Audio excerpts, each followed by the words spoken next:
Olá, boa noite, tudo bem? Para você que está me vendo pelo YouTube, acessa lá no Instagram e segue a gente, @publicista. Nós sempre temos conteúdos de licitações e contratos e sobre direito administrativo. Para você que é empresa licitante, para você que é advogado nessa área, servidor público, bastante interessante você estar seguindo a gente lá no Instagram, que sempre tem conteúdo fresquinho, tá bom? Bom, hoje o assunto que nós vamos falar é sobre estimativas de custo, né? Ou vulgarmente conhecido como pesquisa de preços, ou valor estimado, orçamentos, né? Cada lugar nomeia de uma forma, né? E hoje nós vamos bater um papo sobre isso, sobre alguns pontos polêmicos, e curiosamente eu escolhi este tema por dois motivos. Primeiro, porque eu estava estudando esse tema este final de semana e resolvi falar um pouco sobre ele. E segundo, porque será um tema dentro dos temas sobre pontos polêmicos sobre licitações e contratos a serem discutidos no CONEX, que é o congresso que eu vou falar para vocês no final desse vídeo, tá bom? Bom, enquanto vocês vão chegando, oi, Carol. Oi, Jéssica. Oi, Larissa. Oi, Isala. Enquanto vocês vão chegando, hoje eu tô de cenário novo. Hoje eu estou na minha sala. Oi, Rodrigo. Então, eu já vou começar falando para que não fique muito tempo, que hoje eu quero ser bem breve. Como vocês sabem, toda quarta-feira nós temos conteúdos aqui. E sempre conteúdos direcionados a licitações e contratos administrativos. E hoje nós vamos falar sobre um ponto em que alcança tanto a fase de planejamento da licitação, como também a fase de execução contratual. Como assim, Ana? Orçamento na fase de execução contratual. Nós vamos falar um pouco sobre isso, tá? Bom, eu vou começar falando. Se eu der umas olhadas, é porque eu tô justamente olhando meu caderno que eu estudei esse final de semana. Dá pra ver pelas minhas unhas que eu não fiz unha porque eu tava estudando. Então, gente, cada um faz as escolhas. E hoje eu estava, inclusive, falando com a Lisiane. Eu não sei se vocês a conhecem. Ela trabalha com mentoria para advogadas. Um trabalho, assim, que eu tô apreciando muito. E se tudo der certo, eu também vou ser uma mentoranda dela. Sobre a questão de que você tem a vista da montanha que você subir. Então, eu espero ter uma boa vista, porque a montanha que eu estou escalando não está nada fácil, né, gente? Cada um com seus esforços, né? Então, vamos lá. A estimativa de custos, ou essa pesquisa de preço, primeira coisa que nós vamos falar, ela vai estar presente em todo e qualquer procedimento de compras governamentais. Então, qualquer tipo de compras ou contratações públicas, ela vai estar presente. De que forma? Ela vai estar presente nas dispensas de licitação, na inexigibilidade, nas modalidades todas da 8666, na modalidade de pregão presencial e eletrônico, na modalidade do RDC, todas as modalidades de licitação, a estimativa de custos estará presente, ok? Então, ela será necessária para a instrução dessa pretensão contratual, digamos assim, em que ela servirá e terá como função principal e primeira a identificação do custo possível para essa contratação.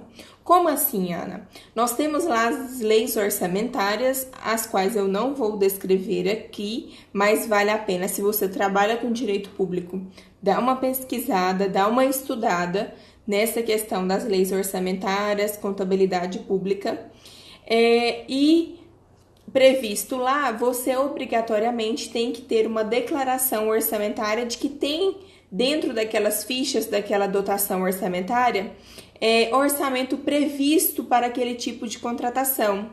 Esse é o primeiro. O segundo, quando você identifica o custo possível daquela pretensão contratual da administração, você acaba por definir a modalidade licitatória. Porque vocês lembram lá que a modalidade convite, tomada de preço e concorrência pública, por vezes ela é definida pela questão do valor, né? Até 80 mil, até 150 mil, 650, acima de 650 mil. Então, assim, servirá para identificar os custos da contratação. Identificado esses custos da pretensão contratual, ele servirá de base para uma escolha de uma modalidade licitatória. Parece que tá tortinho aqui, tô tentando ajustar.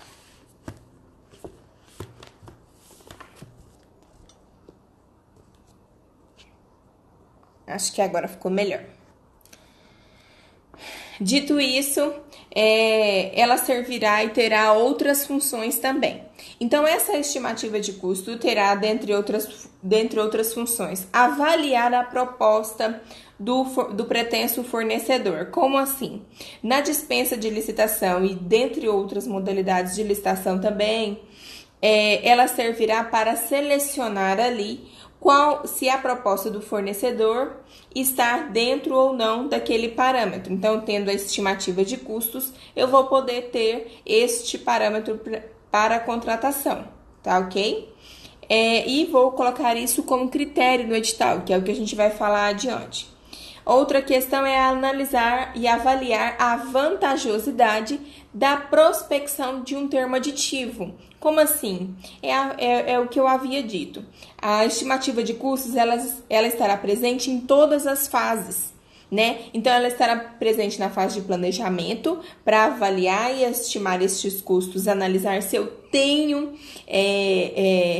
dotação orçamentária, se eu tenho orçamento previsto para isso, se eu tenho receita que possa abranger o objeto dessa minha contratação, e também posso, lá na frente, durante a execução do contrato, avaliar se aquele termo aditivo, se realizar um termo aditivo de prorrogação é vantajoso ou não para a administração daquele contrato que já foi firmado. Outra questão também é analisar e avaliar a ata de registro de preço, se ela continua vantajosa ou se precisa abrir novas negociações. Isso acontece quando o preço, você identifica que o preço está muito acima e abre a ata novamente para negociação com os fornecedores, ok? Outra questão também na execução contratual é a questão da repactuação e revisão dos contratos administrativos. Essas questões de reequilíbrio econômico-financeiro terão também por base a estimativa de custos, que poderá ser refeita nessa fase, para que traga um valor atualizado, para que traga um valor aí mais próximo da atual realidade que vive tanto o fornecedor quanto a administração pública. Lembrando que, quando a gente fala de reequilíbrio econômico-financeiro, nós não estamos só frisando aqui na questão do reajuste, do reequilíbrio e da repactuação para mais para o fornecedor, mas também pode ser para menos, porque pode ocorrer aí decréscimo, né, de custos. E aí a gente pode sim intervir e solicitar o reequilíbrio econômico financeiro de uma forma que a administração possa abaixar o valor proposto pelo licitante, pelo contratado, ok? Outra questão eu vou falar um pouquinho de como que é a estimativa de custos na prática. Bom, eu já mencionei aqui para vocês que eu tive sim uma experiência na prática da lida administrativa da administração pública e que de lá eu pude extrair algumas dificuldades, alguns gargalos. Dentre eles, a questão da estimativa de custos. A estimativa de custos é algo extremamente trabalhoso, demanda muito recursos humanos, muita paciência e pode sim frustrar um processo licitatório, de modo com que você não consiga atingir, por exemplo, o mínimo de 3, que é o mínimo para todas as estimativas de custo, sempre 3. E aí você acaba que fica ali enrolando essa fase de planejamento da licitação, porque você não preenche esse critério, esse requisito, que é a questão dos 3 orçamentos públicos. Daí porque, acredito eu, que depois já de tantos gargalos, a administração pública vem evoluindo neste sentido. Mas então, qual seria esse sentido? As instruções normativas que nós tivemos recentemente. Por exemplo, a Instrução Normativa 05 de 2014, que eu vou pontuar aqui a inovação que ela trouxe da questão da média e da mediana dos preços. E vou pontuar aqui também a questão da Instrução Normativa 03 de 2017, que trouxe muita inovação ao sugerir à administração pública federal a questão de 4 hipóteses, 4 formas de se conseguir compor a sua estimativa de custos. Como assim? Vamos lá. Bom, hoje não existe só aquela forma de estimativa de custos em que você solicita para o fornecedor, que você solicita para aquela empresa, em que você fica por aí espalhando orçamentos, né? Solicitação de orçamentos. A administração pública visualizou que isso era o método mais frágil e que mais colaborava para pretensas ações de corrupção nos processos licitatórios, pretensos conluios, e fragilizava e muito a administração pública, que se via refém ali de valores já sugeridos, já indicados pelos fornecedores, e então trouxe outras inovações. Quais seriam essas? Primeiro, nós temos sempre que lembrar que a série histórica daquele município... O que é a série histórica, Ana? Bom, é eu pegar os valores das contratações daquele determinado objeto nos últimos 2, nos últimos 3, nos últimos 4 anos e trabalhar em cima dele aí uma atualização monetária. Você pode ter aí um tipo de estimativa. Isso se faz muito para quantitativo de itens, né? Quando eu vou pegar aí... Eu falo muito isso quando eu vou falar sobre planejamento anual de contratações. Quando eu falo sobre planejamento anual de contratações, eu sempre lembro que essa questão da série histórica é crucial, é fundamental. O município ele tem ali os dados que ele tem, é o que ele já utilizou para trás. Então, ele tem que utilizar isso como instrumento, como ferramenta de planejamento das contratações futuras. Então, essa questão da série histórica também pode ser utilizada. Não está prevista na instrução normativa, mas pode sim ser um método, um instrumento de se chegar a uma estimativa de custos. Outra questão, e isso também vale para a questão das prorrogações dos termos aditivos. Então, se eu tenho a intenção de prorrogar com aquele contratado, então eu vou pegar essa série histórica, vou aplicar o índice inflacionário e vou avaliar se aquele valor ainda continua sendo bacana para a administração pública. Outra questão também é que nas licitações de obras e serviços de engenharia, nós temos alguns índices que podem ser e devem ser levados em consideração na estimativa dos custos, que é a SINAP, tabela SINAP, e aqui em Goiás, a tabela AGTOP. Creio que deve ter outras tabelas, mas aqui eu estou lembrando aqui, são essas duas. E por vezes você vai ver os projetos de obras do governo federal já virem instruídos até com esses valores de tabela SINAP ou AGTOP e que precisam apenas ser atualizados, ok? Outra questão que eu vou estar falando agora é um pouco sobre a Instrução Normativa 03 de 2017. O que ela trouxe de novo? Bom, lá no artigo 2º, ela traz uma orientação sobre pesquisa de preços. E aí ela traz para a gente 4 instrumentos que poderiam ser utilizados para se chegar à estimativa de custos. Quais seriam eles? Bom, primeiro é o painel de preços, disponível lá no link do Compras Governamentais do Governo Federal. O segundo são as contratações similares, é eu pegar aí contratos de municípios de mesmo porte com o mesmo objeto de contratação e tenho ali um valor para trabalhar em cima para ser o valor estimado. O terceiro são as pesquisas em sítios eletrônicos, que são os conhecidos softwares, que podem sim, desde que devidamente, eu vou dizer assim, normatizados aí no seu município. Por que eu tô falando isso? Porque ainda tem essa contradição. Se eu preciso normatizar ou não, dentro do meu município, a utilização desse sítio eletrônico como um dos critérios para pesquisa de preço. Verifica também no seu Tribunal de Contas, que pode ser que possa ter algum probleminha, algum entendimento diferente. O quarto e último é a pesquisa com fornecedores.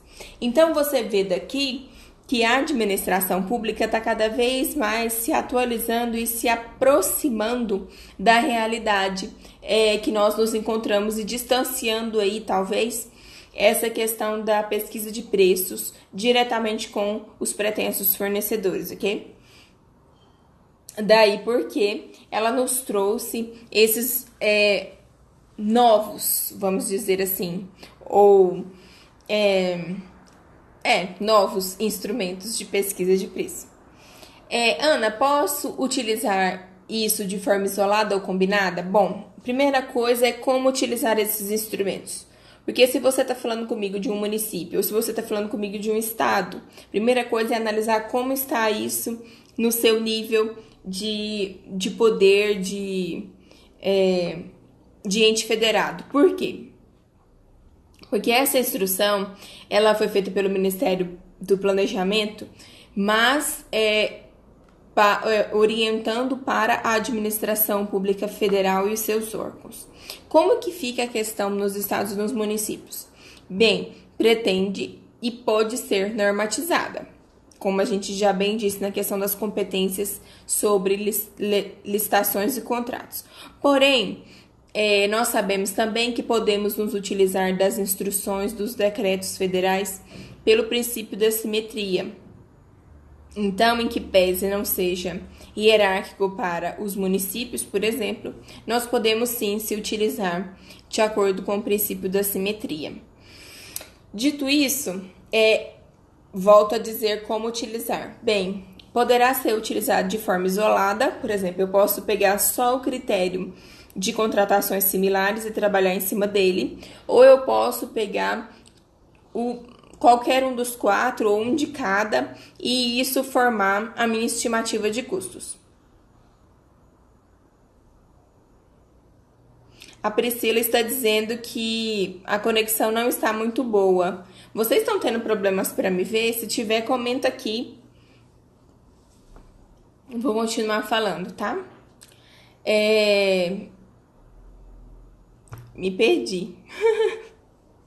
Bom, eu estava falando que eles podem ser utilizados isolada ou combinado. Lembrando que existem já vários acórdãos do TCU e entendimentos no sentido de que o quanto mais instrumentos você utilizar, quanto mais você mixar isso daí, misturar isso, vários tipos de instrumentos para se chegar na estimativa de custos, você vai ter um êxito maior. Inclusive, tem acórdãos do TCU criticando contratações que foram planejadas somente com orçamentos de fornecedores. Veja bem, hein, se isso não é ou não é inovador. Outra questão, e agora eu vou passar para uma questão polêmica, É a questão que todo mundo quer saber e eu também quero saber. Quero saber o que vocês sabem sobre isso. Se puder compartilhar aqui comigo. É possível orçamento sigiloso ou fechado? O que vocês acham?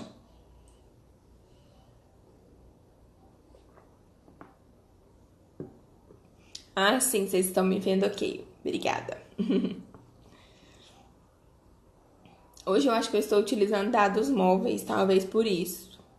Não sei. Bom, a questão dos orçamentos fechados, ela já é uma polêmica.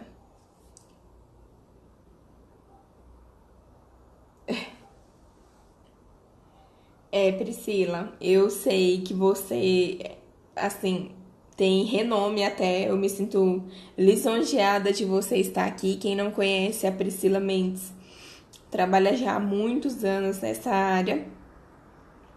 E ela está dizendo que não acha certo responsabilizarem os pregoeiros e a comissão. Eu tinha deixado essa fala para fazer no final, mas vou fazê-la agora, que é sobre a questão da responsabilização. A responsabilização é de uma estimativa de custos mal feita, mal elaborada, e quando isso se é verificado e se consegue aferir que isso prejudicou a contratação e trouxe prejuízo para a administração, a responsabilidade vai de A a Z. Como assim? Ela vai desde a pessoa que planejou aquela contratação, desde aquela que homologou a licitação. Então, muito se diz e muito se fala sobre a questão das segregações das responsabilidades. Porém, o que ela está dizendo aí, que responsabiliza os pregoeiros a comissão. E na maioria das vezes, ou pelo menos deveria ser, quem elabora, quem fica responsável pela estimativa de custos, não é o pregoeiro e não é a comissão de licitação. Tem que ser aquela pessoa em que elaborou o termo de referência. O pregoeiro, gente, nada mais é do que um gestor daquela legislação e dos atos. Ele não deve interferir em questões como essas de planejamento. Ele é um executor, um guardião dessa questão procedimental. Daí porque muito se discute sobre a questão da responsabilização ou não do pregoeiro, do presidente da comissão de licitação, acerca de estimativas de custos que possam sim trazer prejuízos para a administração, ok? Eu fiz a pergunta se é possível orçamento sigiloso ou fechado. Eu confesso para vocês que uma das primeiras vezes que eu vi um edital que não tinha orçamento, estimativa de custo, cara, eu fiquei muito grilada. Claro, eu estava advogando para a empresa licitante e era em outro estado. Salvo engano, era o estado de São Paulo. E aí eu liguei e falei pro pregoeiro, aí, como assim você não vai colocar o orçamento no edital? Aí ele, não, você não sabe que é discricionário, eu coloco se eu quiser. Enfim, eu fiquei com aquilo na cabeça, pensando se seria mesmo opção dele não divulgar o orçamento.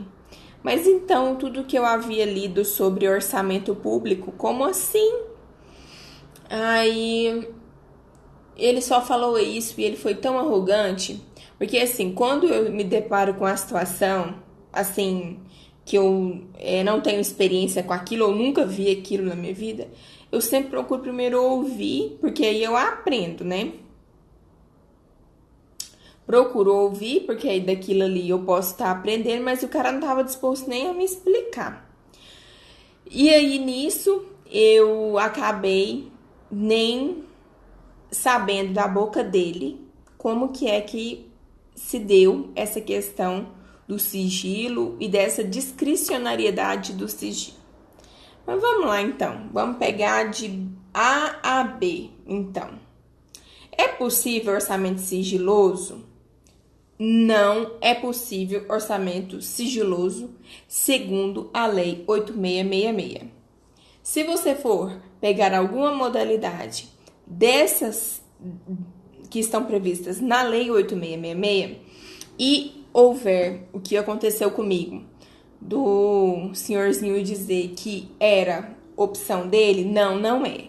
Não é porque na própria Lei 8666 ela fala a respeito da questão da estimativa e da composição disso no edital, na minuta do termo de referência, não, projeto básico, enfim. Então, acredito eu... e não era 8666, vou falar qual que era agorinha o tipo de contratação do senhorzinho. E aí, então, a 8666 não pode, o pregão pode? Bem, o pregão não fala nada, nem que pode, nem que não pode.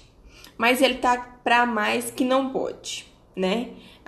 Pelo que eu já estudei, pelo que eu já li, o pregão também é uma modalidade em que deve ser aberto o orçamento para previsto no edital, enfim. Porém, um curso que eu fiz em São Paulo ano passado, inclusive, assim, como eu e talvez outras 2 pessoas trabalhavam com empresas licitantes, nós fomos contra, né? Mas o resto do pessoal que era da administração pública, inclusive o professor, ele disse aquela previsão que você vai encontrar muito na doutrina, nos cursos, até em julgados, acredito eu, que é a regra pela qual o orçamento ele vai constar no processo para obedecer à regra, mas não necessariamente constar no edital. Gente, o que isso me ajuda enquanto empresa licitante? Não me ajuda, né? Mas entende-se por essa previsão. Daí porque os orçamentos sigilosos podem sim existir. Não sei se nesse caso ele necessariamente é um orçamento sigiloso. Ele só não está no edital, mas ele está lá no processo. Se eu pedir uma cópia do processo, ele vai estar lá. Não sei o que me resolveu, mas tudo bem. Só vai me dar mais trabalho. Mas aí o que a gente começa a estudar, o que a gente começa a ver é que justamente sobre essa questão da opção discricionária, e justamente estudando com o professor Rony Charles, ele falou sobre isso, que é a questão da seguinte forma: é contraditório você estabelecer como critério para desclassificação o preço e não colocar a estimativa de custos no seu edital. Então, destoa, e é aí que eu vou chegar no senhorzinho, destoa da questão da pretensão do critério da licitação ser, por exemplo, o menor preço e eu não colocar lá a estimativa de custos. Então, entende-se, de uma maneira mais prática, mais voltada para a prática mesmo, que se o critério desclassificatório for a questão do preço, ele tem que constar. Indo agora para os regimes licitatórios, que nós temos vários, né? Nós não temos só 8666, temos 8666, a 10520, o RDC e agora a lei das estatais. Vamos por partes. A 8666, já falei, não pode orçamento sigiloso. A 10520 não prevê, mas está mais para não. E o RTC pode estar previsto no regime. E agora a lei 13.303, que é uma lei nova e cheia de inovações, muito bacana, prevê que pode sim haver a questão do orçamento sigiloso de uma forma discricionária para o gestor público, condicionando isso à questão dele poder ter um elemento melhor de negociação e também um obstáculo para a questão da corrupção que a gente sabe que existe, ok?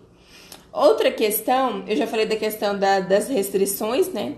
A restrição do orçamento sigiloso ou fechado é quando ele destoa da questão, ele é incompatível com o tipo de licitação que você escolheu. Se você escolheu o menor preço, você vai desclassificar pelo preço, é óbvio que ele tem que estar no edital. Lá no senhorzinho, era pregão presencial, menor preço. E ele disse que era discricionário. Então o senhorzinho estava errado, mas como na época eu não havia estudado, eu não sabia, né? Óbvio que depois eu pesquisei e tal, mas ele estava muito resistente, como era outro estado, isso me causou algumas dores de cabeça. A outra questão que eu quero falar aqui por último é a questão da Instrução Normativa 05 de 2014, que trouxe um tipo de inovação que a professora Flávia Viana fala muito sobre isso e foi com ela que eu aprendi isso, que é a questão da média e da mediana dos preços, como extrair das coletas dos preços esse parâmetro para pesquisa de mercado. Como que isso é feito? A média, eu acredito que vocês já sabem, é utilizada da seguinte forma, supondo que temos um item, R$100, 130 e 150. A média desse valor vai ser a soma dos 3 dividido por 3. Se fosse 5, seria a soma dos 5 dividido por 5. E essa seria a média dos preços. A mediana é você pegar 100, 130 e 150 e o 130 é a mediana, que é o preço que está entre o maior e o menor. Essa inovação, ela veio de uma certa forma, mas mais para se interpretar formas que podem ser utilizadas na elaboração, na estimativa desses custos. De forma geral, o que eu tinha para falar era isso.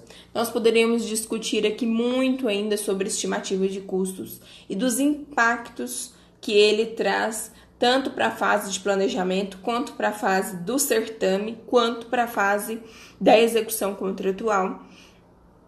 Mas hoje, a minha intenção era realmente ser breve, deixar aqui o meu recado, deixar também para vocês pesquisarem sobre essas questões que podem ser atingidas pela estimativa de custos ou pela má estimativa de custos, que é na questão da execução contratual, do reajuste, do reequilíbrio econômico-financeiro, da busca por um possível termo aditivo, né, uma prorrogação. Então, tudo isso influi. E sempre olharmos e voltarmos nossos olhos maliciosos para a questão da estimativa de custos.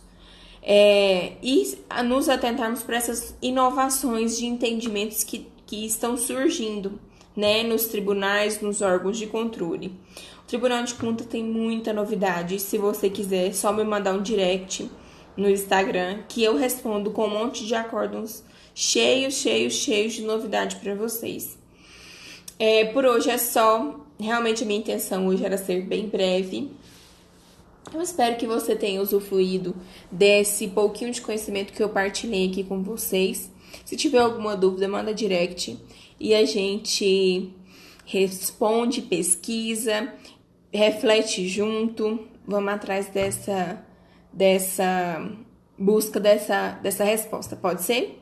Por último, eu queria deixar um recado para vocês que pontos polêmicos e pontos polêmicos de licitações e pontos polêmicos de contratos vão ser discutidos pela professora Tatiana Camarão. Eu não sei se vocês a conhecem, mas é uma professora de renome que tem muita prática. Eu gosto muito de professores que têm muita prática, porque ele vai me dar uma alternativa, uma solução do problema que ali eu tô vivendo e muitas das vezes eu não tenho, a doutrina não me ajuda com aquilo. Então, isso vai ser tema do Conex, de um painel que vai ter no Conex. O Conex, gente, é um congresso, o primeiro congresso de excelência de licitações e contratos que vai ter aqui em Goiânia, Goiás. Se você que tá me assistindo não é de Goiânia, Goiás, venha. Vai ser do dia 8, 9 e 10 de agosto. E, salvo engano, o pessoal disse... vagas limitadas. Eu tô me lembrando aqui, sim, vagas limitadas. E tem um preço promocional até sexta-feira, dia 15, depois de amanhã. Então, vamos nos encontrar lá. Eu vou estar lá e vou adorar conhecer você. Pra gente trocar ideia, no coffee, trocar cartão, trocar experiências. Eu aprendo muito, muito, muito com pessoas que passam pelas mesmas experiências que eu. E acredito que você também pode aprender um pouco conosco. Com essa partilha de experiências, a gente já está formando quase um grupo de pessoas que vão se encontrar aqui e que vão se apoiar e que vamos partilhar conhecimento, boas risadas também. Então eu espero que vocês possam vir me encontrar no Conex e possam vir encontrar todos os colegas que aqui partilham com a gente. Muito obrigada a quem ficou até o final da live, né? O Igor, a Carol e a Priscila. Me sinto muito honrada, viu, Priscila? E agradeço. Conta comigo também, o pouco conhecimento que eu tenho pra gente compartilhar experiências. Um beijo. Você que é empresa licitante, a minha especialidade é essa. Mande para mim suas dúvidas, suas sugestões. Se você tem alguma pergunta e quer que essa pergunta vire conteúdo aqui, manda para mim que eu vou atender essa sugestão, tá bom? Beijo, até mais, tchau, tchau.